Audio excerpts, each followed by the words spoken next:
Everyone, so today we're going to talk about two terms, near-death experiences and spontaneous healing.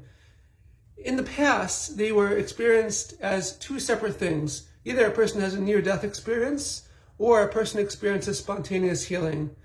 But as we see in the life and experience of Anita Moorjani and many others, is that it could be two sides, can be seen as two sides of the same thing.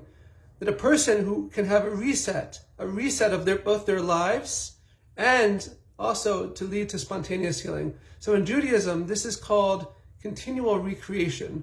This is one of the main teachings of the founder of the Hasidic movement, the Baal Shem Tov. And he explained that we can have at all times a continuous life experience. And so what does that mean? So if we think of a person can be in doldrums, in the doldrums can be in a difficult situation, and we can instantly light up their lives. And there's a comedian for this, a comedian that we think of when we think of this, and that's Robin Williams.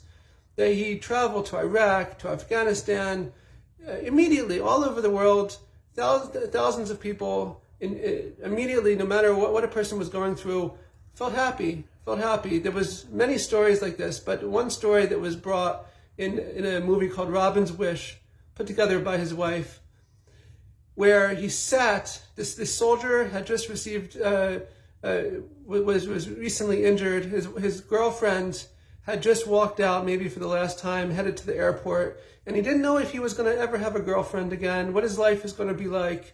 So Robin sat with him and shared his own fears and insecurities for an hour and a half, and afterwards said, boy, that was a tough one.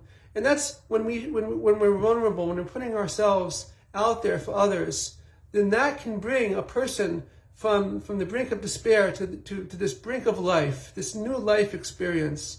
Once, when I was in Boy Scouts, maybe 10, 11 years old, we were at Eagle Mountain. You can imagine Eagle Mountain must be pretty high in order to see eagles, right?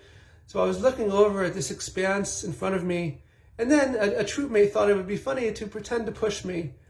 At that moment, I felt, oh, this is it. I'm heading off the mountain. But then he brought me back, and he thought it was funny. He pulled me back. So this idea of putting ourselves out there, traveling to Iraq, traveling to Afghanistan, to dangerous situations in order to uplift others, right?